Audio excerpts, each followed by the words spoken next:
Alrighty, welcome back, friends and neighbors, to the studio class of Low Brass U, where we gladly accept you into our low brass crew, and we talk about what's new. I am Connor, and here with us is our fearless leader, Zach Marley.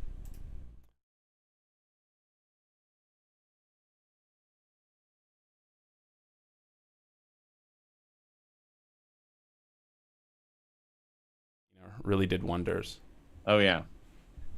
So hello everyone. Hope everyone's having a good good Monday evening. Sorry that we weren't here last week and that there was no mention of it. It's just how it goes sometimes. One day this will all be so organized and everything will be very, very clear and there will be no confusion. But that day is unfortunately not quite yet today. Not today. But yeah, we've got some good topics for you, and if you can't tell, we got a new little background thing going on. So I spent took me a little while to do that, but we'll see if I like it or if we like it, and we'll keep it. I think theoretically it'll be good. Theoretically. Oh, definitely.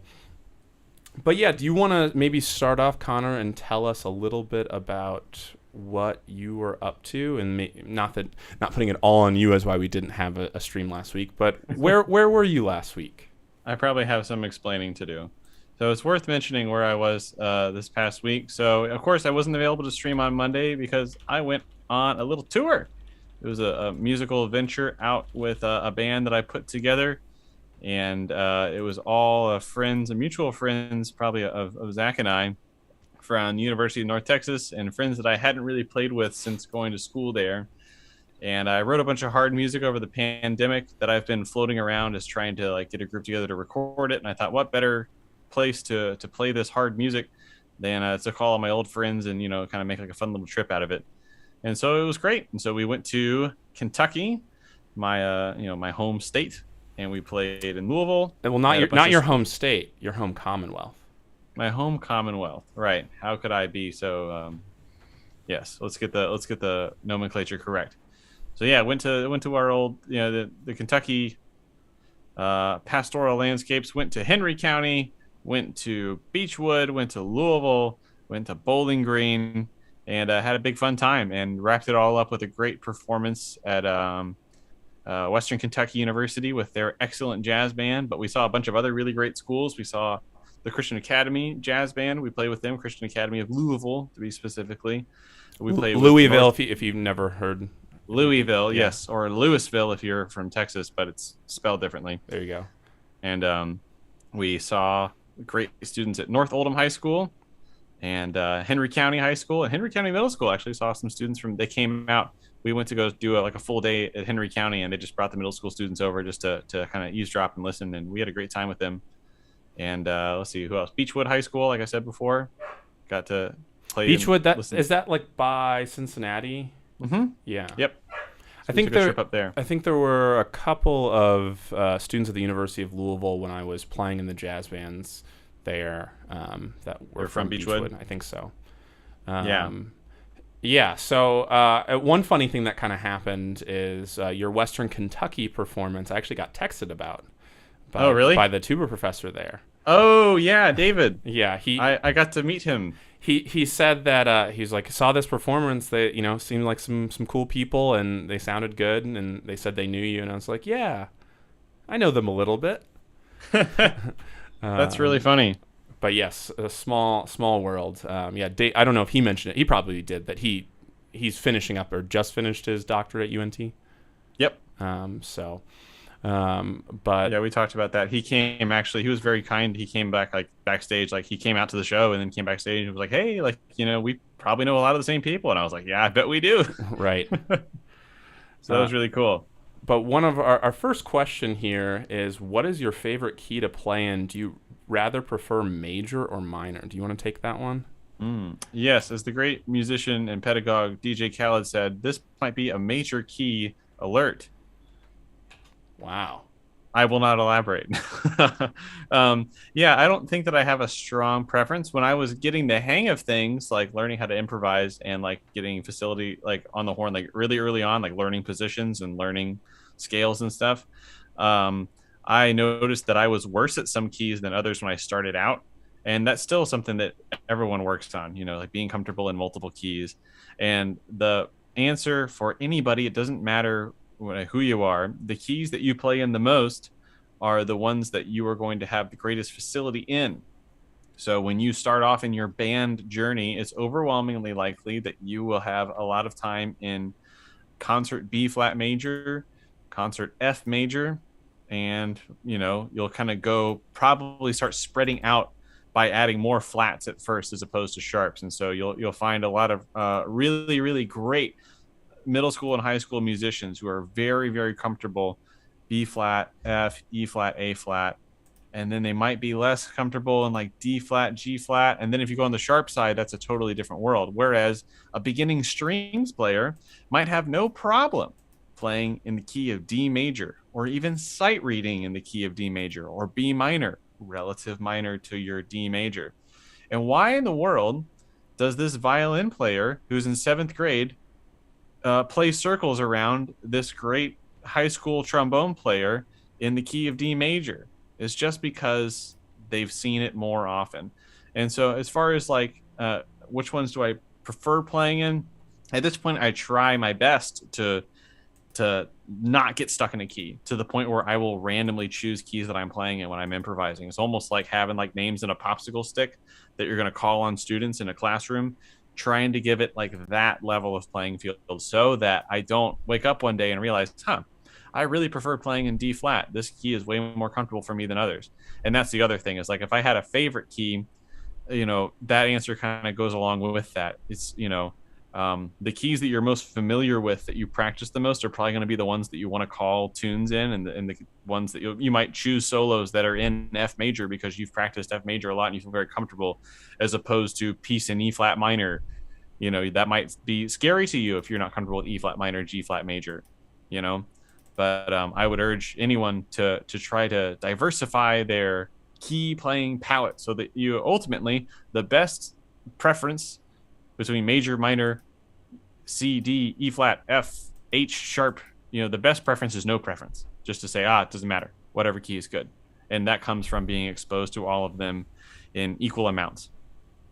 So there's my soapbox on keys. Yeah, I think that I don't have too much to add to that. You kind of covered a lot of it. I guess what I would say is that minor tends to be maybe slightly friendlier to someone starting out. In that it's, when you think about a minor key, there may be more right notes. Not that there are right notes and wrong notes, but there may be more notes that sound pretty consonant. So I think it's a little bit of a safer space for most people to kind of play in. And I think that again, you hit the nail on the head with a lot of it. Of you need to be comfortable in all 12 keys, all major, minor, anything else like that. But I would say that there are definitely friendlier keys to brass players. I think is something to sometimes think about. I think about D minor probably being the most friendly, especially on a trombone. Thinking first or second position being, the right notes always, basically. Right. You're gonna hit a right one. You'll be all right. Which that's really friendly and really nice to deal with. But as far if we're not thinking improvisation wise, I think that all keys are relatively reasonable. There are not so friendly keys depending on the overtone series that you're on. There just kind of is no way around it. You can, there are people who say there's no, and I say this, that there are no hard keys, they're just unfamiliar keys. And that's a lot of the problem is sorry, I hit my mic. A lot of it is making sure that you have facility in all of them by, practicing them. That's really the main issue. Yeah. But there are, especially thinking trombone wise, especially if you don't have a valve playing the key of G flat major, can be kind of problematic in the low range. And at the end of the day, it's physics. If you have to go from a first position B flat to a seventh position C flat, it's gonna be hard. There's no real solution on making that easier. So that, certain things like that can be problematic, and can be difficult. On the valve side of things, there definitely are keys that the fingering pattern works out a lot easier. E flat major being one of them, where there's a lot of this, or I should say E flat major for a B flat overtone instrument. So that would be F major would be the same fingering pattern on a C instrument. Those sorts of things. You get really comfortable with just wiggling your first finger. Right. So there definitely are concerns, or there are reasons why certain keys are less friendly and certain keys are more friendly. But realistically, I think they all can be dealt with. But there are always going to be things that are a little bit easier. I was working yesterday with Greater Dallas Youth Orchestra, or youth, I guess technically Youth Orchestra, but their band tuba section. I did a sectional with them, and they had some stuff that was not the most friendly based off of the fact that they were all playing B flat tubas. They had some high C's where they had to come out of nowhere. And one of them asked me the question. He said, I'm probably getting this a little bit wrong, but he said something to the effect of, "This is really hard to play this high C out of nowhere." And I was just kind of like, "Yeah, unfortunately, yes, it is. You are correct. There are some things that'll make it easier, and we worked on a lot of exercises because there's this high line that started on a C and kind of trailed down. So we worked on some playing it backwards, taking it down the octave, all of those all the common tricks to kind of deal with it. But ultimately, it wasn't going to be the easiest thing, pretty much no matter what. And then also another thing, with that same piece is it ended with an optional pedal C. And on B flat tuba, kind of don't have enough tubing, even if you press everything down. If you pull something, you might be able to get there. On C tuba, that's just open. It works out really easy. And, it's easy to hear this conversation say that, C tuba is just better. And it's like, that's not the case. Just in this example, it might be slightly easier. I think, with the debate of, I think that the whole world says that C tuba is the right, is the right instrument. And for the most part, I tend to agree. I play C tuba over B flat tuba, and I'm more or less happy with my choices. But there are times where they're not, that's not the right thing. Thinking there's some orchestral excerpts that I can think of, or band marches from turn of the century, a little bit later into the century, where it was just really not designed to be an instrument.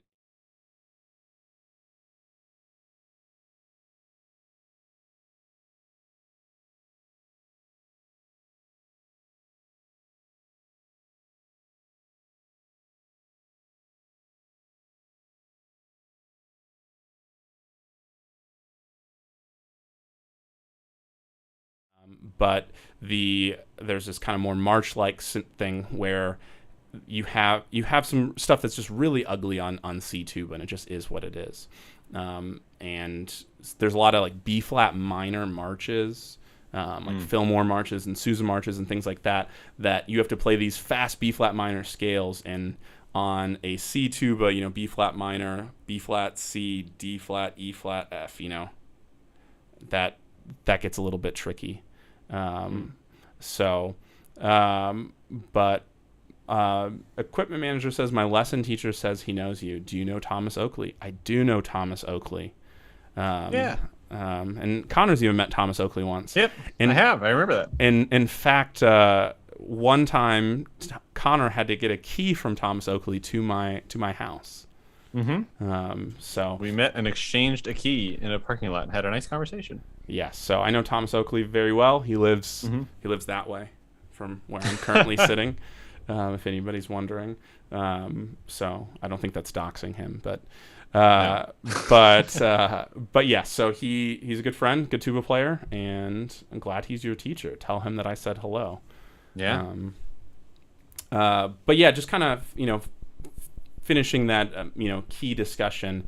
I think there are lots of reasons why certain things are nicer, but at the end of the day, you really have to deal with every key. And I think that one of the things that kind of got me early on, especially in jazz improvisation, and maybe you have a similar feeling to this, is you start practicing your blues in a few different keys, and you kind of get more comfortable, and you learn some different tunes and things, and you're just rocking that F blues, and B flat blues, solid, E flat blues depends on the day, but you're doing okay sometimes, and then Right. you play in a big band, and you've got a D flat blues. Yeah. Or the one that has come up recently. I think I've played more G blueses than anything. Like this year, last 2021 for me was the year of the G blues. I was just like slugging them out, and it was like, oh my goodness, like this is everywhere. Like it seems like trombone big band writers. I don't know what tunes I was playing, but like G blues was everywhere. Right. And that's not one that like it's not in volume 54. I was like, oh, but where are the notes? Yeah, no, that's a good point. And especially if you start playing a lot of more blues, like not jazz blues, but blues music with guitar centric things, you get E blues. That's what it was. Yeah. Oh yeah, E blues. You get keys that are comfortable to them, which that could be D, that could be E.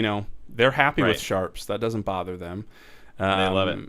A good A blues. So you have to get comfortable with those sorts of things. I think I've told this story on stream, and Connor has played this specific solo that I'm going to reference. But to get one of the performance positions that I have, playing one of the groups that I play in, there's a B blues. That's the only blues that you get to play is a B blues, and that's probably my most common solo with that group is playing a B blues. Mm-hmm. So, you have to deal with it. It'd be a lot cooler if I didn't have to. But I have to play a B blues most weekends, Right. And I mean, your choices are play a B blues or don't play a blues at all. Those are, right. That's the trombone solo. It's like, sorry, right. You don't like that. It's like, we'll just give it to the tenor saxophone player. And at the end of the day, that was part of how they, judged me for that gig. Not that I would say that I crushed it on the first try. But, that was the only solo I think I took the night that, I was kind of being auditioned. So, things like that, I mean, you have to get comfortable in all 12 keys. It's really, really important. And, I think we all fall short of that. I wouldn't say that my best playing is over, an A major blues compared to a B flat blues, but I'm working on it. I'm trying. Mm-hmm. But yeah, there definitely are good reasons to work on all keys, and I think also thinking about it more than just major or minor too, thinking about making sure you take care of modal things and just different sounds in all 12 keys, or sometimes I don't even think about it as all 12 keys. Like for example, I don't know how your brain works with this, Connor, but thinking about whole tone stuff. Do you think that there are 12 whole tone scales? Or do you think there are 2 whole tone scales, like in your head? I know that the Right. Yeah, that's one of those ones. Like, if you asked me while we're streaming on YouTube, and I know we're going on record, of course there are 12 whole tone scales, absolutely, and you should treat them all differently. But if I was going to be honest with you, like whenever I know that I'm going for like that whole tone, like dominant sharp 5 sound, I switch into gear 1 or gear 2, and then I'm just kind of like playing with that color. Can I ask you what you call them in your head?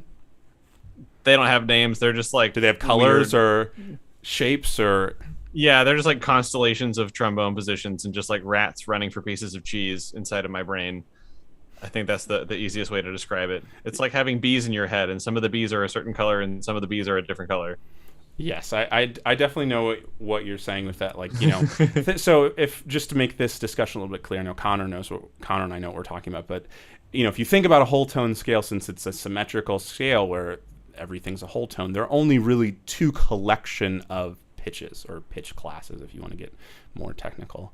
But there's if you're thinking starting on C, C, D, E, F sharp, G sharp, A sharp, A sharp, C, those 6 notes, is that right? However many notes that is. Yes, it makes sense because there are 12 notes. It's half of them. And then the other ones that we didn't just mention. It's the other 6 notes that you didn't get to play. Yeah, so D flat, E flat, F, G, A, B. If I were being transparent, what happens in my head, there's the C whole tone scale and the other one. and, and that's how my brain works. Is there's C whole tone scale, which is the one that seems to come up more often. Really? And I feel like it does. Especially thinking about that sound being something that at least I end up playing probably the most over like a 5 of 5 function, big 2. Yeah. I just feel like with the keys that we play in, that like thinking, take the A train, that sort of like yes, yeah. 5 of 5 D7 with that whole tone sort of sound. That one seems to come up more often. I feel like that's where I end up playing whole tone the most is 5 of 5. I know there are other places and other reasons to play that, but I think that that's the one that. Yeah, that's probably the most common.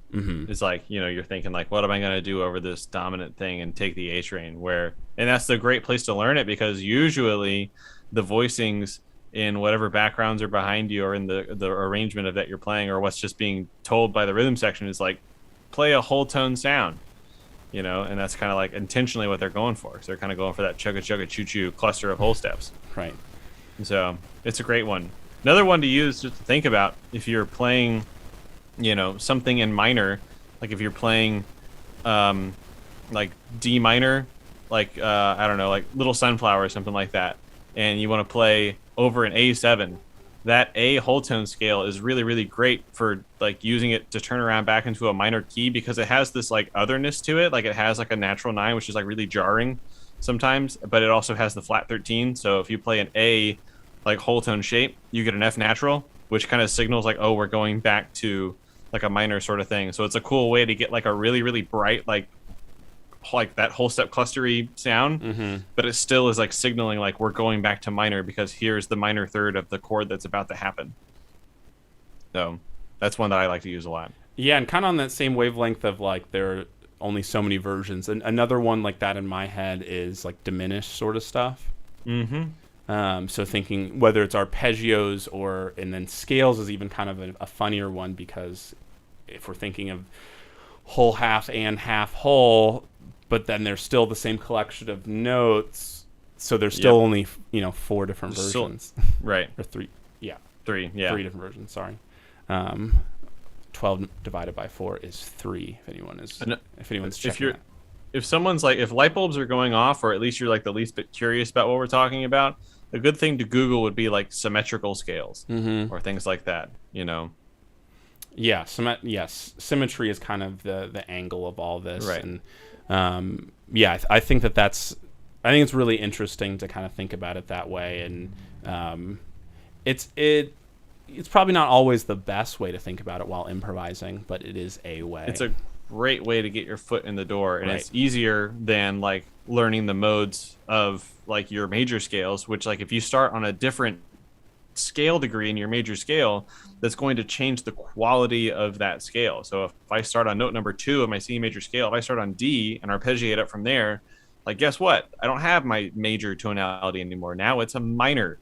It's a minor with a raised 6. It's a totally different sound than the major scale. Whereas the whole tone thing, it's like if you start on a D flat, you're going to get a dominant sharp 5 sound. If you start on the B, you're going to have a dominant sharp 5 sound. You start on the A, and so what we're meaning by like the reason why you can plug and play this is because if you learn like a really really cool D flat whole tone shape that you're very very happy with, that sounds cool over D7 sharp 5 or really any D flat dominant chord, you can take that same shape and literally just cut it out, put it into an F7 chord, play exactly what you played over the D flat. It'll work. Right. And you'll probably hear some really cool color over the D flat or over the F7 chord that you wouldn't have played otherwise. I know I'm not usually playing a lot of D flats over F7 typically. Right. Just looking at the chord symbol, that's not like, hey, play a that's D not the first note here. I think of. Yeah. Like, oh yeah, D flat, perfect. Right.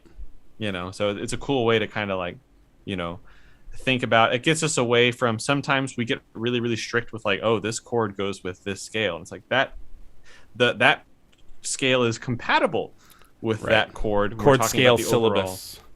Yeah, it's more about a sound. Like we think F7, I'm thinking a dominant sound, and within the word dominant sound, there are many many different flavors of ice cream to choose from, assuming that whatever piece of music you're looking at doesn't already have some sort of scale degree attached to it, like sharp 5 or flat 9, things like that.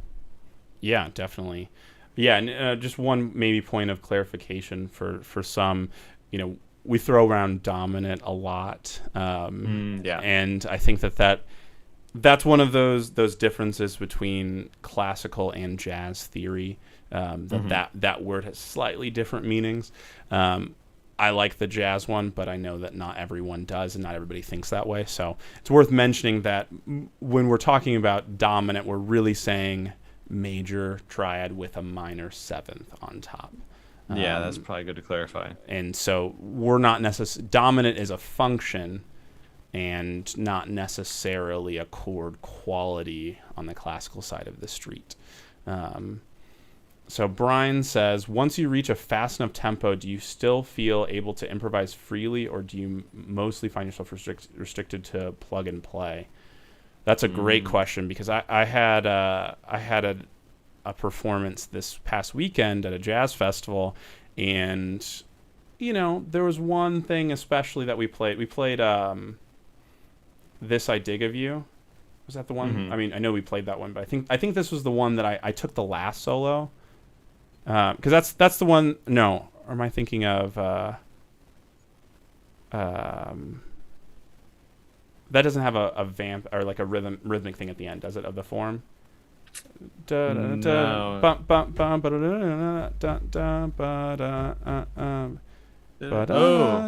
No, Firm Roots. Firm Roots, yeah. Yeah. We played both of them, and they're so similar that I can't keep them straight in my head. So it was Firm Roots, and I was the last solo. And with that rhythmic pattern being in there, it's like it wasn't anybody's fault. I'm not trying to like blame anyone. It's just as soon as we started, I knew it was going to push forward. Right. That's just the way that a tune like that goes. And honestly, that's like not necessarily a bad thing. It's kind of by design. Right. But whenever you have that it's just gonna, every chorus is slightly faster. That's just what's going to happen. Right. So that's already a fast tune, or generally played, pretty fast. I shouldn't sing anymore so we don't get any copyright issues. That was probably already foolish. But anyway, so it's already a fast tune, and then taking the last solo meant that I had the fastest one. And I definitely, if I had a complaint about what I played, it probably would be that I was a little too plug and play. I played the things that my brain just kind of spat out, and I think that's just I feel like to some extent that happens to everybody. It's just how fast, or like where's that line that it starts to happen. But maybe you have a different take. Yeah, I mean, similar experiences for me across the board. And it's one of those things that I feel like as low brass musicians, like regardless of the instrument that you're improvising on our side of the decibel spectrum, we kind of come up with a little bit of apprehension towards playing up. And it's another one of those things that I have found that's it's something that like pretty recently I've been like trying to very actively make myself a lot more comfortable with by spending time every single day just like playing something faster than 260 beats per minute, like trying to get into like a faster zone. And yes, so the thing that I think about is like the way the question was asked is, once you reach a fast enough tempo, are you still able to improvise freely? So a lot of the vocabulary that I shed for like medium stuff, or like things that I hear, like licks that I like in like a much more like common practice area of like medium to medium up to slow, there's going to be a certain point where that vocabulary that extemporaneously comes out of my head doesn't lay on the horn anymore, and it's just simply not practical. And so what I've run into recently when I've been shedding like up tempo stuff, I've been going through that Volume 61 Burning album a whole bunch, is that my solos are repetitive. And the reason I think that my solos are repetitive when I get to a certain tempo is because I don't have a whole lot of like what would that be, like a uh procedural memories in my like just like explicit like shoot it out sort of like just like subconscious to like get out. I just simply have less because I've spent less time up there. It's kind of like the scale thing we were talking about before. And so I think there's something to being up there and having like a wealth of vocabulary that idiomatically works for the instrument and also works for the tune. Because even if you listen to like Sonny Rollins or tenor players or Bud Powell, it's like when they burn, it's like the vocabulary is, it's coming from the same common practice period thing, but it's different. It's that you can kind of like hear a little bit of a change in the directions they go and the decisions that they make, because there's a certain kind of style to playing up. So that's one thing. The other thing that's kind of helped me with that is trying to, the thing that people say when you're trying to play fast, think slow, and when you're playing slow, think fast. So when I'm playing an up tempo tune, like I try to think of like downbeats and things like that, like really, really big phrases, as opposed to I should probably stop singing it. But yeah, I mean, anyways, I already did it, so All right, we're already there. Anyways, that's my 2 cents about it. Is that if I try to play my canned stuff, which I tried not to play canned stuff, but it's hard to get away from. There's so many things that we work up and we practice and we want to try it out. My canned stuff that I play, that I worked from a Carl Fontana solo that was at 112 beats per minute. If I try to regurgitate that, even if it's the same chord or the same sound that we were talking about, like a major triad with a flat 7, the dominant chord, if Carl was playing this lick at 112 and I try to play that exact same lick and fit it into the same measure of music that's going twice as fast, probably not going to sound remarkably musical. It might, and then you try things out. Anyways, that's my up-tempo spiel. Yeah. Sorry, I tried to get comments back on the screen, and all we got was chaos and no comments on the screen. So sorry. I should stop trying to change things during the show. That should be a rule. But Brian also asked favorite Charlie Parker tunes / recordings. That's a great question. Now that I've been out of the depths of jazz school enough, I think Confirmation and Donnelly are pretty great. Absolutely. I think I hated them for a long time. Yep. Because they were always used as test pieces. And I think being removed from that, they're pretty good tunes. But I think I had to stop playing them for a few years. Mm-hmm. What are your favorite tunes or recordings? I was going to say that I'm definitely a kind of a secret Confirmation lover. I've like always loved that tune. I love playing it. I love soloing over it. And when we went to UNT, everyone hated it, and no one wanted to call it. People still don't like to call Confirmation, even out here in the West Coast. I mean, definitely UNT Jazz School, at least when we were going through it. I'm not sure if it's still quite the same way now. But, yeah, it was definitely asked a lot as far as an educational point of view, which it is. There is a reason for it. It's a good educational tune. Oh, yeah. It does make sense. That's the kind of unfortunate part of it. But yeah, I think that's something to kind of think about. So Keith Packman, shout out to Keith. If you want to hear some of Keith's thoughts, we actually did a show together one time when Connor couldn't make it. We did a show from my very office, the two of us, and at least at the time it was the most viewed show. So there you go. So Keith asks, I may be recording some tuba projects at home soon. I'm not mic savvy, but good with DAWs, so I'm like 80% competent. Which mic should I get? My budget is 3 months of tuba master classes. That's a great metric, a great monetary thing. So, yeah, I think that there's a couple of things to kind of think about, and I don't claim to know everything about microphones. I think some people think I do, and then some people think I know nothing. The truth is probably somewhere in between. It's just funny because I think I'm the go-to person for some people for the questions like this, and I don't think I should be, but I do know some things. So I guess what I would tell you, Keith, is if you're especially doing it at home, my first question would be what does your room sound like? Does it sound good as it is? Is it treated in any way? And treated doesn't have to be, expensive sound panels, but are there enough of absorbent surfaces in the room? Because the kind of the worse the room sounds or the more reflective the sound is, that definitely changes what mic we want to think about using. So if your room sounds really bad, you want a dynamic mic. It just is what it is. Dynamic mics have great rejection of things that aren't the source.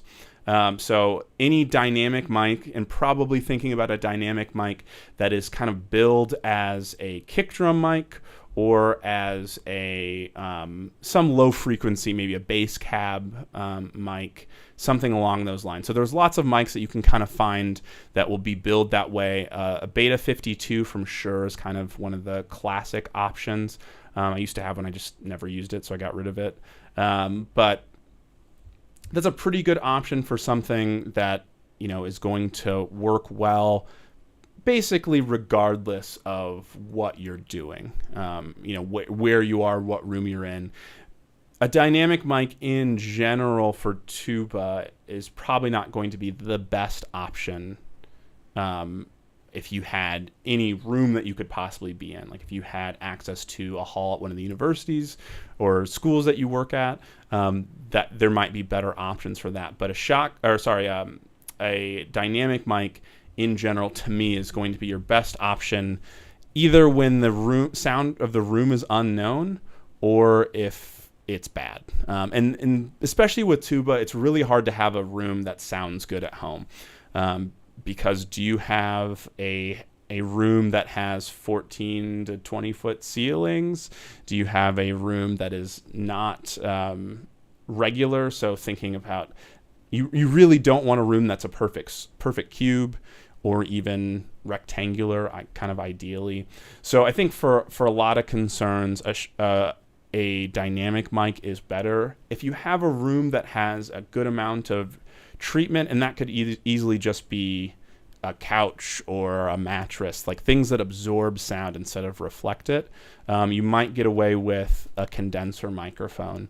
And again, kind of being mindful of something that's maybe billed as either being an all-in-one microphone, that can do anything, or something that's kind of geared towards low end. The mic that you actually see on camera is my main tuba mic. I took it down off of where it's mounted recently. I'll probably put it back, but for right now, it's here. And the reason why I like using this microphone, it kind of has a lot of people end up using it for broadcast things, for male voices is kind of one of the things that it's billed for. And what I like about it is that it has a boost in the mids and the low mids, which is how most people would probably think to EQ a tuba anyway. So this is a Blue Mouse. It's a lot more expensive. And if you can probably even hear in this recording, my room's treated somewhat well, but with a sound source like my voice compared to a tuba, the gain is far higher on the microphone, which means that it's much more likely to pick up ambient noise in the room that I don't want. So if I'm typing away on my keyboard, you can hear that in the background. Whereas with a dynamic mic, you're a little less likely to hear something like that. So there are lots of ways to go about it, and if you had the ultimate way to do it is to have a big enough space where you're using more room mics than close mics in general. That's kind of what you want. I don't really have that option in my office. And I won't bore everyone with the details of how I record tuba, or maybe I should in a video. Maybe people would be interested in that. I think it would get too technical and be uninteresting. But what I do is a mid-side pair using this microphone as the mid. So that's getting kind of the close mic sound. And then the side is using a microphone that is in a figure 8 pattern. And it's turned 90 degrees off axis to get kind of more of a room sound, but it's still a close mic.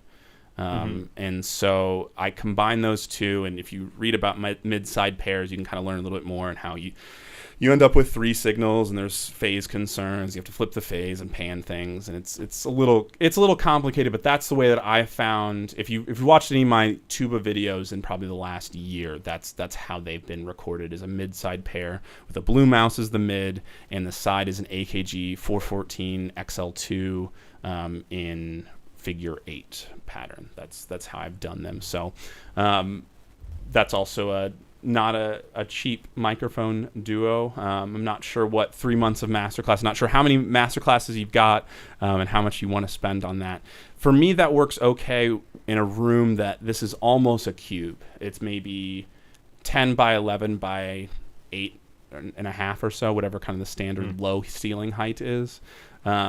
And I have I've about 10 sound panels that I've made, including 2 that are above where I sit with the tuba when I'm recording videos. Hope that helps. We definitely can chat off air if you have more questions. But I can maybe point you in the right direction of some other mics. And if you give me an exact dollar figure, I definitely can tell you better microphones in the budget. I know you probably haven't spent so much time recording tuba, but maybe even your experience recording euphonium, which is related. What have you found, right? Connor? Yeah, I guess I can't really speak to different types of microphones because my specific repertoire of gear is limited pretty much to my trusty Audio-Technica AT2020 that you can see now on the big screen. I use this microphone for quite literally everything. I record trombone, I record euphonium, I talk to kindergartners on this microphone. It seems to do the job no matter what I need it to do. But yeah, I guess if you had to do like what in my world is like kind of like down and dirty recording, where it's like conditions are not ideal, and I am the monkey and the typewriter that are both locked in the room that are trying to get an audio recording completed just kind of through like feeling it out. And I guess the only tip that I can really give to anybody for recording euphonium stuff versus trombone is that I really got a lot better sound when I had the microphone like off axis. I was kind of like shooting diagonally toward it, where I was kind of imagining the sound kind of zinging like flying off of the bell. You know that game Line Rider, where they had like it was like a really old browser computer game where you could draw lines and the guy sleds and then flings away. Oh, I remember. I imagine like the curve of the bell is like the hill that the little person is sledding on, and the sound wave is the little person, and the sound wave flies off of the edge of the bell and then hits the microphone. That seemed to be the sweet spot, and it was probably farther away than I probably would have guessed. It's not like when you're playing live into an SM57 and you want to swallow it to get it through the PA so that it sounds cool at the stinky bar gig. It's a little bit different. Yeah, I think the off-axis thing that you mentioned is really important. That's something I kind of forgot about. So this mic, I won't touch the mic, or I guess I will, but I'll mute it so you don't hear it. Oh yeah, kerplunk. So what's really cool about this mic is that the capsule, it shifts, and I can keep it in one static place, but I can adjust where it's pointing, which I think it's pointing slightly differently than it was. So what I try to do with that sort of, probably with any mic that's super close, which I think miking a tuba close is not ideal, but unfortunately it sometimes is the only option in a small room. But if you go right into the bell, I mean, that's a sound, like some of Roger Bobo's recordings, as far as this is anecdotal. I don't know that I hear it this way or that I know it for a fact, but it's like an SM57 inside of the tuba, and there's a lot of sousaphone recordings that are like that, where you just drop a SM57 inside of there. Right. That's what I think Keith actually said that in the chat. So yeah, Blue Yeti down the belt. I mean, that is a way that people do record things. So that's it's worth mentioning that it is. Like you are allowed to do that. Right. I think what I do with this microphone is I kind of angle it. It's rough, especially because my tuba probably moves a little bit. But I'm thinking about angling it almost as if the bell were 2 inches or 3 inches bigger and aiming at the rim of where the bell would be if it were larger. Yeah, that's a good way to put it for those who are not hip to line writer. Yeah, but I think same point, and I think if you point right into it, you'll hear things that you probably don't want to hear, and it can be sometimes upsetting to hear that because you're like, oh, do I sound like that? And the reality is, yeah, you might, but also if you put your ear like right in the middle of your bell and listened, like hearing damage aside, it's like your ear would pick up on those frequencies. Yes. Yeah, the tuba especially was meant to be reflected. That's the way it's meant to be heard. It's not meant to be heard directly into a source. If you're sitting in a large concert hall, you're not hearing it direct ever. You're hearing it, reflected a bunch of different times. But reflections are just so dangerous in recording in a bad room. Reflections are almost the worst thing, because when you have weird reflections, and this gets a little bit technical that maybe isn't helpful to everybody, but if you get weird reflections, you're going to have issues of phase, which essentially is going to mean that you're going to lose frequencies because they're getting reintroduced into the microphone at opposite, and they're canceling each other out. It's about as simple as I can make that. So it's a complicated thing that I don't claim to fully understand either. But reflections in general are bad unless they're good reflections. Is the tricky thing. So I think off axis a little bit, and room sounds are nice if your room sounds good. When I'm recording in like larger halls, like recital halls at universities or band rooms or something like that, I usually have this microphone as my close mic, and I usually have it maybe 5-6 feet away, kind of up and off axis still a little bit. So that's kind of my thinking about it. But yeah, I might do a video about that. I think that probably would be somewhat interesting to some. Yeah, I'd like to learn more. Yeah, I mean it's hard with videos like that because I am not an expert. No matter who you are, no matter what the topic is, you know more than someone and you know less than someone. So I'm a little bit hesitant to do that and maybe, either misspeak or say something that is technically wrong.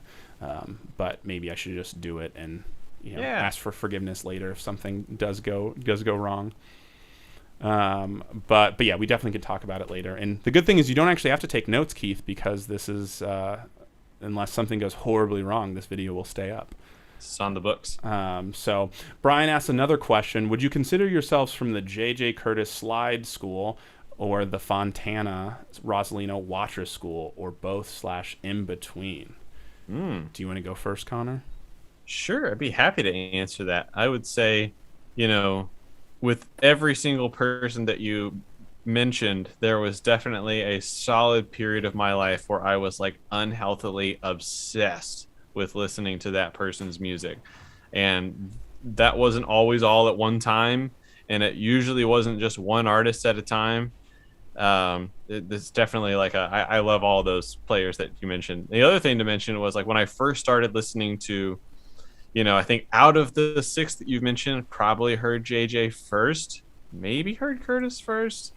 Yeah, I mean, JJ, like if you ask someone who is not a jazz trombonist who they should be listening to for jazz trombone, like you ask your band director and they maybe know a little bit, but they're not really jazz trombonists or maybe even jazz people, JJ is the first name that comes up. Right, they'll say that.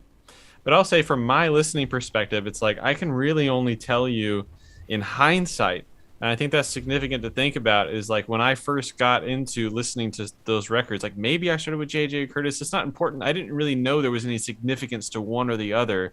And I didn't know what schools or like styles of playing, that they belong to necessarily. Hmm. And so it's like, it's an interesting thing. I just thought it was like all really, really cool trombone. Um, and then I guess I can say anecdotally, like things that I heard people say about my playing when I was younger. It was like, oh, like it sounds just like Curtis Fuller. I kept hearing that when I was an undergrad. I was like, okay, cool. I guess I sound like Curtis Fuller. That's great. Yeah, I'm not there going to there say worse things to hear. that's cool. Like, great. That's fine. But at the same time, when I was getting those comments, I was also like deep into transcribing the Great Fontana, which is like, I just like, it's a record that's really, really stuck with me. But I would say overall, it's tough to, I don't want to oversimplify the playing of any one of those people that you mentioned or any other trombones that I consider to be an influence on myself. But I would say, you know, it depends on the context. But if we're talking about just like, go into a jam session, tune gets called, go. The things that always pop into my head are shapes that probably look more like a Curtis or a JJ sort of thing. I feel like that's kind of like the base layer of the cake that I'm usually baking. That's not always the case, but I feel like I'd be disillusioned or fooling myself if I didn't say that I think like J and K and like Blue Train and Benny Golson Jazz Tet, like all of those records like got into my brain at I think a very formative point when I was like really getting the hang of improvising and understanding how the tradition worked and the art form and tunes and chords and scales. So I would say to answer the question, I would say it probably come from that side of things. I think I want to answer also, but then I think we should answer for each other as well. I Okay. think that could be a fun. That's funny. Yeah, let's do it. So I guess my one thing first, just I know Brian knows who these people are because he asked about them. I know Connor knows, but just maybe if you're watching at home and you're like, what are these names? What do they mean? Especially because slide maybe doesn't even imply that it's a name to someone. So we're talking about J.J. Johnson, Curtis Fuller, Slide Hampton, and then the other school is Carl Fontana, Frank Rossellino, and Bill Watrous. So those are the 6 names that we're kind of talking about here with Brian's question. And I think for me, I would say definitely the J.J. Curtis slide side of things. And even with, especially for me, it's like all I listened to is J.J. starting out. That's like all I really knew. That's all anybody told me about. That's all I was listening to. It's all I really kind of knew existed when I first was really starting improvisation stuff. And then it was kind of other instruments more than other trombonists after JJ until I discovered, more modern players like, Marshall Gilks and Elliot Mason. And I think that with that and, most of what I started out was definitely JJ and Curtis and slide to some extent too. I was definitely, at some point became aware of the other 3 and probably still was more on the J.J. Curtis slide side of things. And I think with Fontana, Rossellino, and Watrous, I think I got more from them secondhand from other people than I did directly. Thinking about someone like Elliot Mason, who definitely has a lot of like Frank Rossellino in his playing. Especially like younger Elliot Mason, if you've ever heard like his like With Trinkle Tinkle. Yeah, his ITF jazz recordings. I think he comes from, again, I mean, especially someone like him has absorbed everything and just you probably just ask him to sound like someone and he would do it. And at the end of the day, he sounds like him. Right. But if I had to pick one out of those 6 that I think that he kind of has something to do with, I would say Frank Rossellino is the one that jumps out to me. And I think through listening to Elliot Mason, maybe some of that Frank Rossellino sort of stuff maybe got into my playing. And in school, I had to, I don't want to say that I didn't want to transcribe Carl Fontana, but I transcribed Carl Fontana because it was required of me. I transcribed most of the Great Fontana as a school assignment. Uh, So whether I wanted to or not, that definitely seeped into my playing. And I like Carl Fontana. Don't take that the wrong way. But it's when I was really listening to stuff of my own, it was much more J.J. Curtis slide starting out, and then Marshall Gilks. I feel like he's. I mean, I know he's related to some of these players also, but I feel like he's also one that's kind of his own thing. It's hard to say with all this sort of stuff because it's like no person just comes out of thin air. It's like, I mean, not really. That's very rare. Right. Most people are transcribing. Most people are, and even if you're not transcribing, you're still absorbing. So I think that's something. So to go along with this idea of us answering for ourselves, what I'm going to say is I'm going to put us on a spectrum, and I want you to say if you disagree with my analysis. Oh, you're gonna roast me? There's no roasting. all of these people are good. There are no bad answers, no wrong answers. Uh-huh. But I think that we're both on the J.J. Curtis side of the street. I think you are closer to being in the middle, especially because of articulation.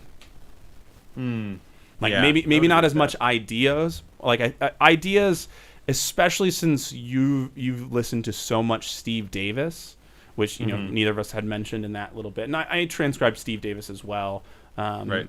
but not I think you might hold the record for most Steve Davis transcriptions. But Steve Davis, I think it's fair to say, comes out of the J.J. Curtis slide side. Oh yeah. And probably the Curtis most specifically, but I think you can hear all three. Yeah, absolutely.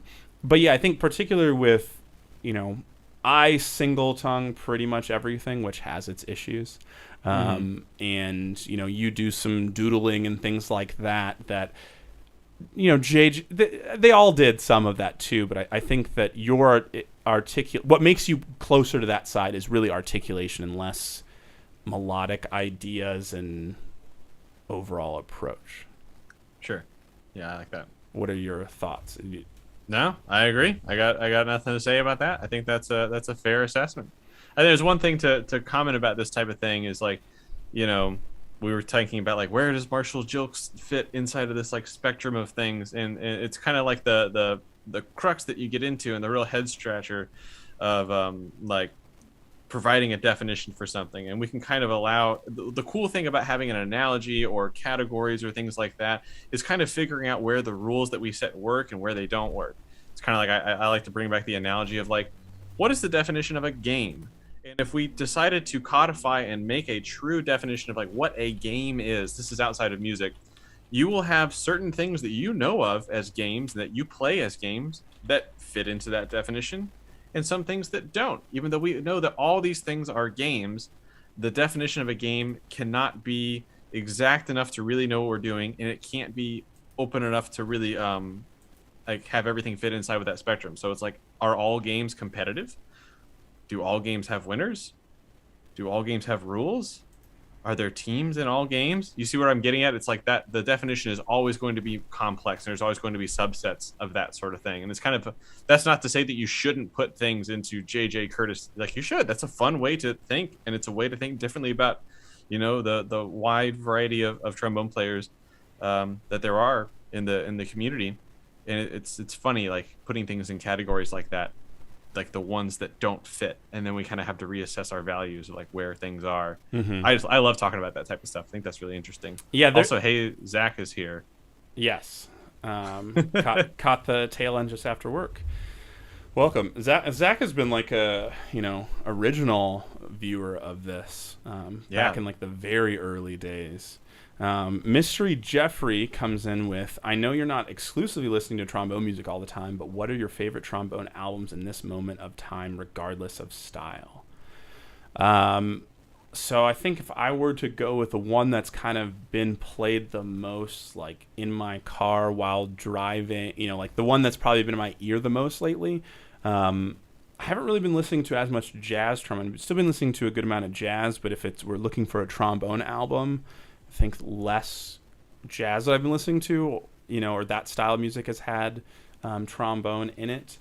But, solo, the umbrella term of classical trombone is something I've been listening to a lot more, especially since I've been teaching, a lot of these pieces that I played years ago, but, haven't really thought of as much lately. So the Jorgen von Ryan I think it's just self-titled Jorgen von Ryan album, the one with the black cover that has the row parts. That's a great album. Mm-hmm. I really like that album. It's good stuff. And that and the Jorgensen that's on there. I mean, the whole album is good, but those two, especially the Jorgensen, like I feel like he just plays the Jorgensen how it should go. Just the lightness that he gets on the trombone is just like, it's perfect. Do you want to give your top album or favorite album right now that has the trombone? The things that have trombone in them that I've been listening to recently, some of them have been getting back into, some of them are new for me. Getting back into Basie Live the Sands Before Frank, specifically for Al Gray's solo on "I Needs to Be Beat With," just so good. Yeah, Al Gray's probably something. For Brian's question, we probably should have had Al Gray in there a little bit too. Yeah, particularly for like big band soloing and like pretty much like. I feel like I'm someone who's like done their due diligence of like checking out like a wide swath of trombone plunger playing, but like it just, for my money right now, it's just like doesn't get better. It's Al Gray and then people who have spent a lot of time trying to sound like Al Gray. Yeah, absolutely. It's like you are from the Al Gray school or you don't play plunger solos. Right, like that's just where, I mean, it's not like he was the first one to do it, but I feel like he leveled it up, Oh yeah, and it's like we haven't touched it. It's just amazing, But so there's that one. There is Four of a Kind, their album with I've been getting back into that, and then with No More Blues on it. That one. Yeah. And then there's the I've been saying it for like a year now, but I'm still stuck on it. I'm obsessed with it. Yanni Truman's Emotional Reality. It's like the best jazz trombone album that I've heard in like so long. It's just like so incredibly profoundly good. Yeah, I hope that one day Yanni like finally sees me and then sees this like incredible backlog of hype up for this album, because it's just like I've been obsessed with it for so long now. I'm like a super fan. It's like officially at this point it's weird. Like I can't meet Yanni Truman anymore. It's like we're the same age. I'm just like I would just like geek out so hard. One other one that I'll throw in there that has been kind of like resurfaced as being an album that I'm into. It's never like I wasn't into it, but you know how it goes. It's like you listen to an album like crazy, and then it's like not that you hate it, but you're like, yeah, let's maybe check out some other stuff. And then like years pass, then you find it again. Like someone mentions it, and you're like, oh yeah, that was a great album. I need to listen to that again. Two Sides, One Story. Oh yeah, Mason Brothers. Their other album that they did is great also. It's good, but I really like Two Sides, One Story. I just the tunes are good. And I think part of it is it is a studio album where the other one is a live album, which has pros and cons. And I think that they play so well together in general, but especially you put the two Mason brothers in a studio setting where let's just do that melody again and get it like even cleaner, right? Like the blend is just like it's just perfect. It's just like it's one instrument. That instrument is trumpet / trombone or bass trumpet / trumpet, like that it's like adding patches on a synthesizer. It's like it's two oscillators, Yeah. And that album for like the clean brass playing, and obviously, I mean, the solos are great, and the people who are playing on that record, like it's getting Chris Potter on your album is not the worst thing that you can do. So Zach says, hey, I recently got a Packer Piston F2 as my first bass. Great horn, but E2 is flat unless played in context. For a low note, I'm trying alternates 1, 2, 3. Any idea how to improve its subpar tone? So is it a tone issue or is it a pitch issue? I'm slightly confused. Sounds like it's a intonation issue. It rides low. So E2, um, yeah. So just so I'm thinking, I everybody uses that terminology, and I know I probably should. Like the octave Yeah, specificity. that's the second lowest E on the piano, correct? I think so. That's like the E below the bass clef staff, Yeah. but not the one lower than that. Um, yeah, so second valve, thinking about that should be okay. That's not Right. That shouldn't be. Typically, that's not a problem. right. I'm curious. I mean, it sounds like based off of what you're saying, the F is great, but the E is not, which is unlikely unless your slide is just in the wrong spot. Which if it's flat, shove it all the way in.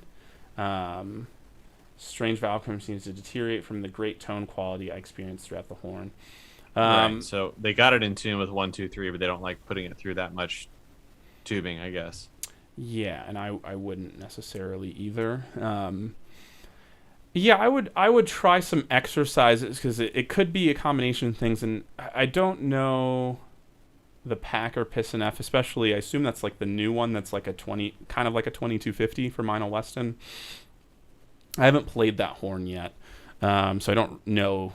Maybe that's all of them are like that. Maybe yours is just like that. Maybe it's not the instrument. Maybe it's you. I don't know those things. I don't have enough data to know. But whenever there's a note that's kind of weird like that, and sometimes just F tuba has its own mood. And what I like to do is do some lip bends on that note.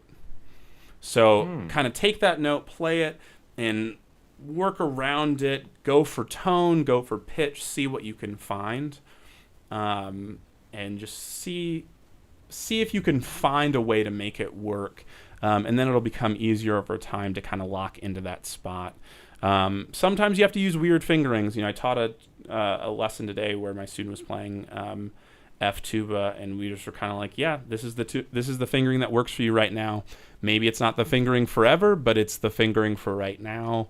And I'm sorry, but but there wasn't anything that really could be done about it. So, yeah, I think that's something to kind of think about. That it's maybe not just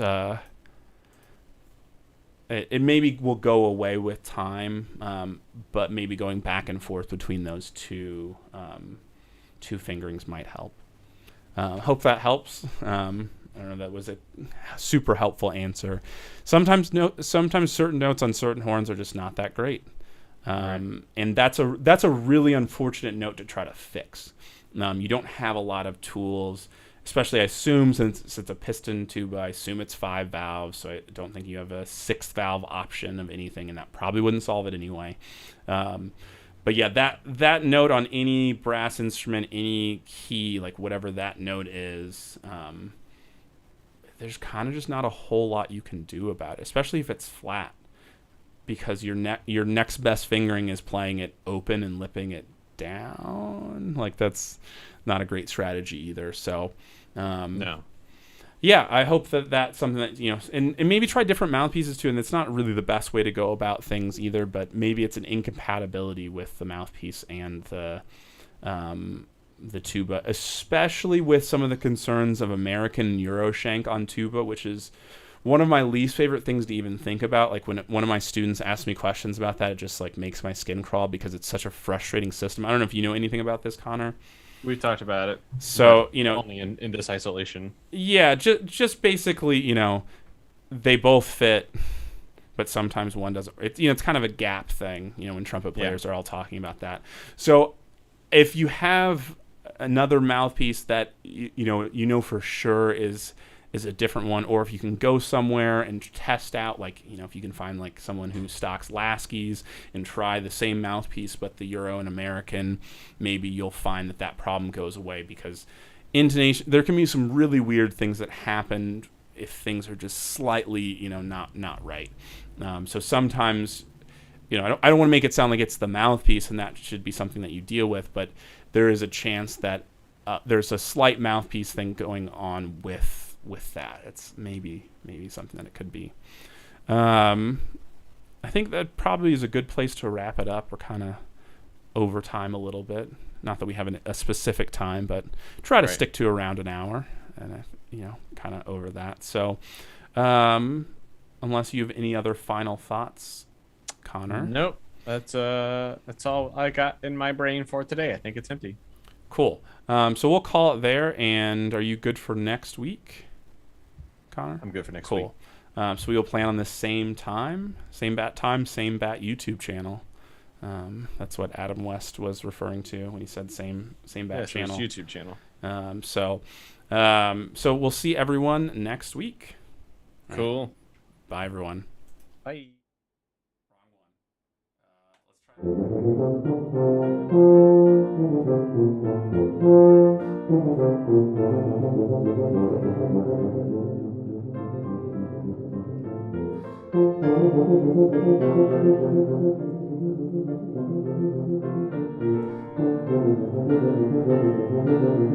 Let's try.